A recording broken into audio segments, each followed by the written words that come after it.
নমস্কার, কেমন আছেন সবাই? আশা করি সবাই ভালো আছেন। আরেকটি ব্লগে আপনাদের সবাইকে স্বাগত জানাই।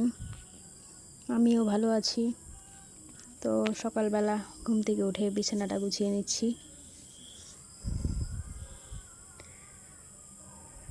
অনেক বেলা হয়ে গিয়েছে, রোদ উঠে গিয়েছে। দেখুন, কয়েকদিন হালকা বৃষ্টি ছিল,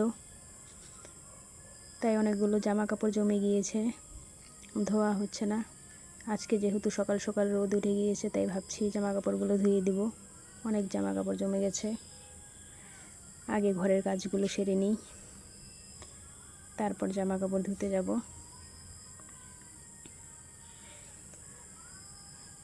বিছানাটা গুছিয়ে চাটা খেয়ে নেব। আজকে আবার মেয়ে স্কুলে যাবে, তার জন্য রান্নাও করতে হবে।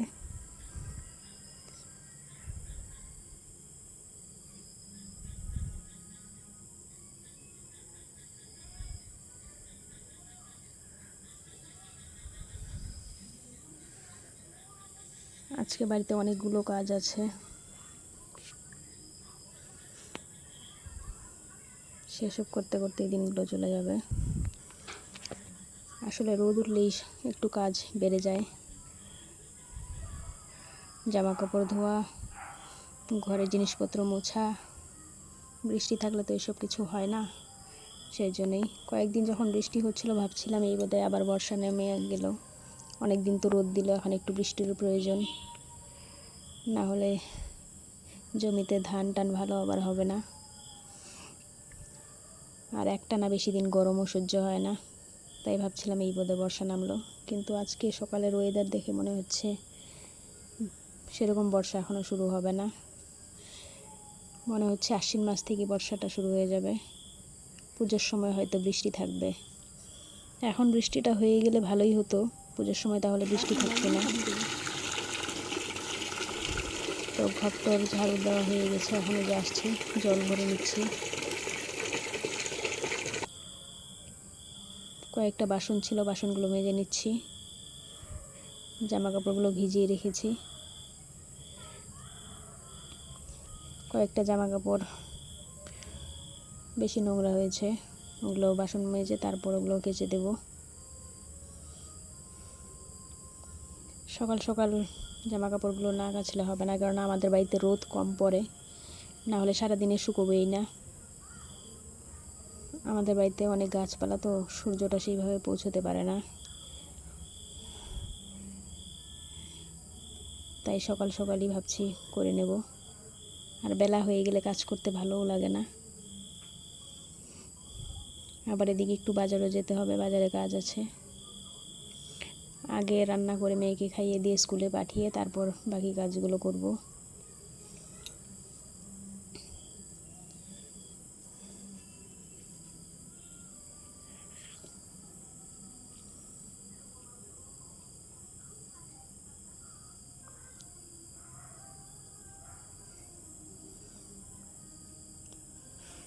কলটা আমাদের খুবই নিচু, সেজন্য বসেও কল পামানো যায়, আবার দাঁড়িয়েও। আমাদের কলের জল একদমই খারাপ, এর আগেও বলেছি। দেখুন, কলের মুখে একটা কাপড় বাঁধা আছে, প্রচণ্ড আয়রন কলের জলে, সেজন্য কাপড়টা বাঁধা, কিছুটা আয়রন যাতে কম হয়। সেজন্য যে বাসনগুলো ধুয়ে এইভাবে উপর করে রেখে দিই, কেননা জলটা জমে থাকলে আয়রনের দাগ হয়ে যায় একেবারে। আর উপর করে জলটা ঝরিয়ে নিলে কিছুটা দাগ কম হয়। এখন জামা কাপড়গুলো ধুয়ে দিচ্ছি।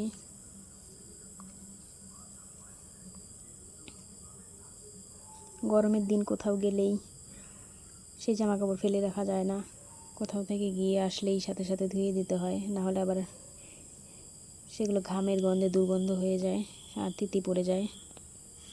একদিনের জামা কাপড় আরেক দিনই পরা যায় না।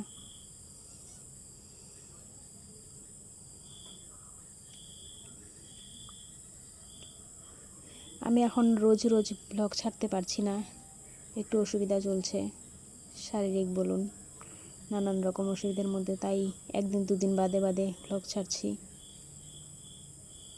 শর্ট ভিডিও কিছু আপলোড করছি, সেগুলো নিশ্চয়ই দেখে থাকবেন। শর্ট ভিডিও বানাতে তো বেশি সময় লাগে না, তাই সেগুলো করে নিই। কিন্তু ব্লগ বানাতে তো অনেকটা সময়ের প্রয়োজন, ভিডিও করতে হয়, তারপর সেগুলো এডিট করো, অনেকটা টাইমের প্রয়োজন, তাই রোজ রোজ করা সম্ভব হচ্ছে না।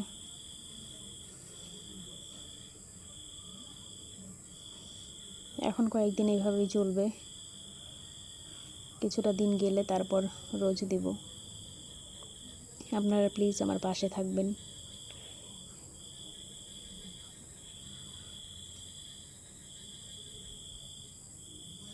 আসলে যতটা সহজ ভেবেছিলাম ব্লগ তৈরি করা, এখন দেখছি ততটা সহজ নয়।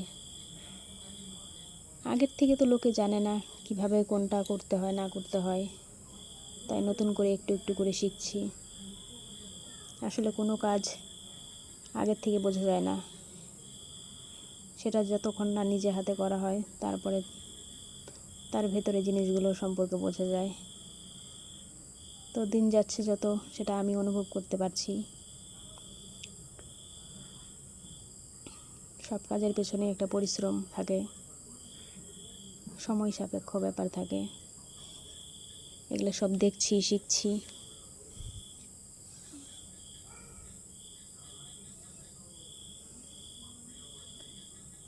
এই যে জামা কাপড়গুলো ধুয়ে দিয়ে মেলে দিয়েছি, এখন চলে এসেছি শাক কাটছি। যে লাল শাক, বাজার থেকে লাল শাক মাছ আনা হয়েছে। লাল শাক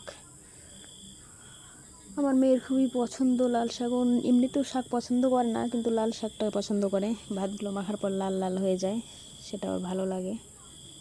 আর লাল শাকের মধ্যে অনেক ভিটামিনও আছে। আমি আবার সব শাকই পছন্দ করি, যে কোনো শাক হলেই হলো। শাক সবজিটা আমার খুব পছন্দের, কিন্তু মেয়েকে কোনো শাক সবজি খাওয়ানো যায় না।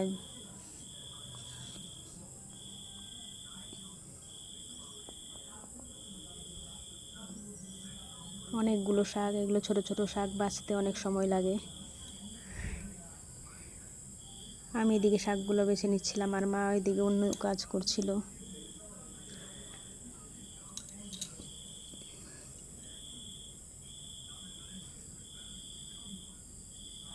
এগুলো শাক অনেকগুলো রান্না করলে কি হবে, রান্না করার পরে একদমই অল্প একটু হয়ে যায়।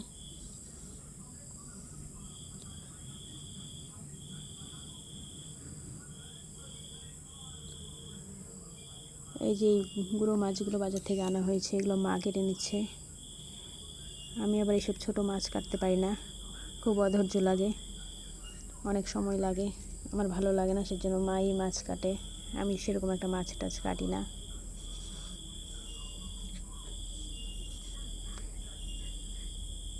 এদিকে আবার ডিম রান্না করছিলাম, কারণ ওই মাছগুলো হালকা হালকা তিতা তিতা লাগবে, মেয়ে আবার সেরকম একটা খেতে যাবে না, তাই ভাবছি ডিমও করে নিই।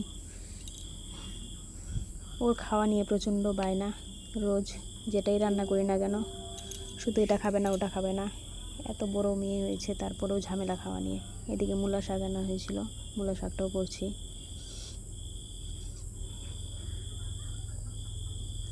এগুলো শাক একদিন ঘরে রেখে দিলে পচায়, সেজন্য একদিনে হয় অনেক কটা আইটেম হয়ে যায়, কোনটা করবো আর কোনটা রাখবো। তারপর রান্না বান্না হয়ে গেছে। আমাদের বাড়ির পেছন সাইডটাতে এসেছি, একটু ওই দিকটা ছায়া থাকে, একটু দাঁড়িয়ে বিশ্রাম নিচ্ছিলাম। এমন সময় চোখে পড়লো, এই যে দেখুন কত বড় একটা দাঁড়ার সাপ। আপনারা একটু ভালো করে লক্ষ্য করুন, তাহলে চোখে পড়বে।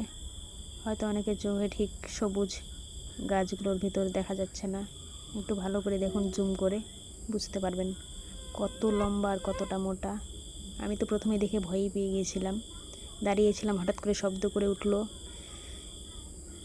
তারপর চেয়ে দেখি উপর দিকে উঠছে। কোনো দিন যে এত উপরে ওঠে আমি জানতাম না, আমি জানতাম নিচেই থাকে। দেখুন ওই যে মাথাটা দেখা যাচ্ছে, কত বড়।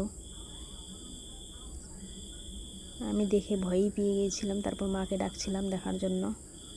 মা বললো দাঁড়া সাপ কোনো ব্যাপার না, যতই ব্যাপার না থাকুক তবু ভয় লাগে। তারপরে যে বিকেলবেলা তালগুলো, এইভাবে আপনারা কি করেন কিনা আমি জানি না, আমি তো ছোটো থেকে দেখে আসছি আমার মা এইভাবেই তালের রস বের করে নেয়। তাহলে আঁশগুলো আর কি থেকে যায়। এটাকে তাল চালা বলে। এইভাবে চেলে নিয়ে তারপর তালের পিঠে বানানো হয়। এর আগেও আপনাদের সাথে শেয়ার করেছিলাম তালের পিঠে। তো আমরা মাসে একবার না কয়েকবার তালের পিঠে খাই, 3-4 বার করে। এই যে তালের রসটা বের করে নেওয়া হয়েছে। এবার মা মেখে নিচ্ছে চিনি, আটা, সুজি এইসব দিয়ে মেখে নিয়ে তারপর তালের পিঠে বানানো হবে। আমি যা যা খাই গরম গরমই খাই, বাসি খাই না, সেটাতে আবার আমার গ্যাস হয়ে যায়। কিন্তু পিঠে অ্যাকচুয়াল বাসিটাই বেশি টেস্ট।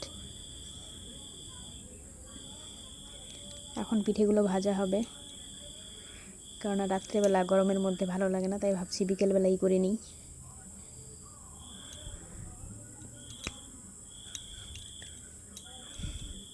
ভালো করে আগে রসটাকে মেখে নেওয়া হবে।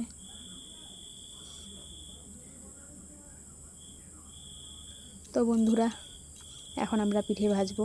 আর ব্লগটাকে বেশি বড় করছি না, আজকে এখানেই শেষ করছি। আপনারা সবাই ভালো থাকবেন, সুস্থ থাকবেন। আবার দেখা হবে নেক্সট ব্লগে।